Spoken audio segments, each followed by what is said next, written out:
What's up, everyone? Welcome into the show. So glad to have you guys in. Yet another episode of Crushing Fantasy Football. I am Bryce Lockridge, your host of the show. All right, I've got an extremely valuable video for you guys today. We are going to be talking about how to draft a cheat code fantasy football team. Now, what I want you to do is I want you to apply this to best ball and redraft leagues because it works for both. And obviously, you're probably drafting a lot of teams on Underdog right now. You're probably getting ready for your redraft leagues, but go ahead and get into some of these Underdog drafts and practice drafting with this exact style. I promise you it's going to net you a profit this year. So I am going to start right here with the very first thing on my list. And this is what I want you guys to do. I want you guys to load up on wide receivers early. Now, starting a draft with 3 or 4 wide receivers can be a good strategy for Underdog drafts now and for your everyday redraft leagues. However, it's not a bad idea while loading up on wide receivers early to still try to grab one of these early running backs, Bijan Robinson, Breece Hall, CMC, Gibbs, or Saquon.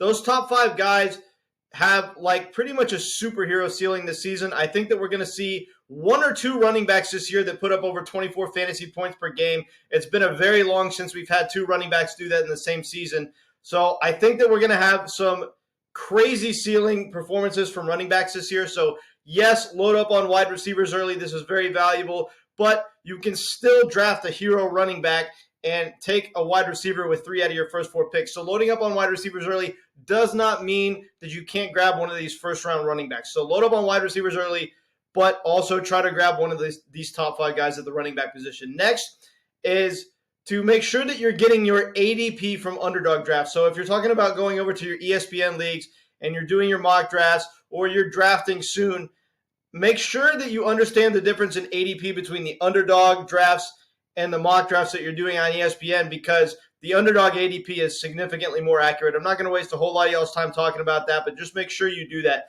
Next on my list is I want you guys to take advantage of the elite quarterbacks in the mid-rounds. Patrick Mahomes, Jalen Hurts, Josh Allen, and Lamar Jackson. I mean, these 4 guys, they're going typically in rounds 4 or 5. And this is an absolute steal because if you remember last season, these guys were getting pushed up all the way as early as round 2. So considering the fact that, you don't have to draft them in round 2, now they have extreme value. Quarterbacks nowadays in fantasy football are league-winning players. It's not the way it used to be where you should just always wait on a quarterback. Quarterbacks possess so much more upside now because it's so much more of a passing league. You have these quarterbacks with freakish rushing upside like Jalen Hurts and Josh Allen and Lamar Jackson, and they just come out and every once in a while will give you 40 points in a week. And they have, just such incredibly high ceilings, and they're game breakers and they're league breakers.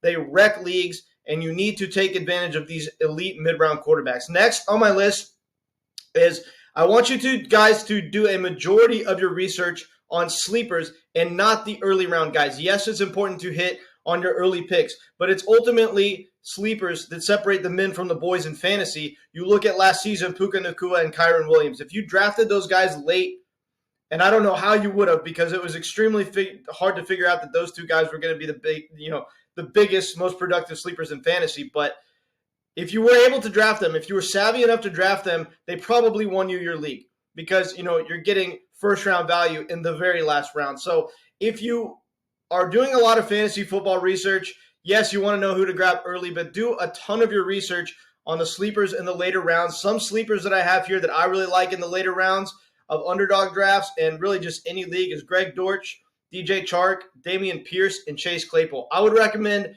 grabbing as many shares of these guys as possible.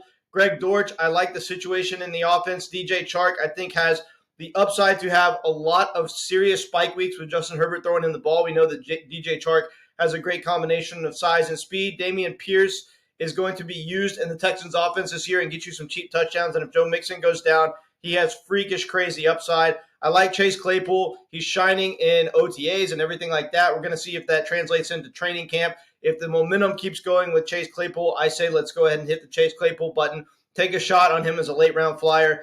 Final thing I have here on my list is probably one of the most important things, and that's to bet on bounceback players. Now, the reason I say to do this is because bounceback players typically come at a huge discount, right? So, not always. Like Bijan is a bounceback player, but he's going in the first round.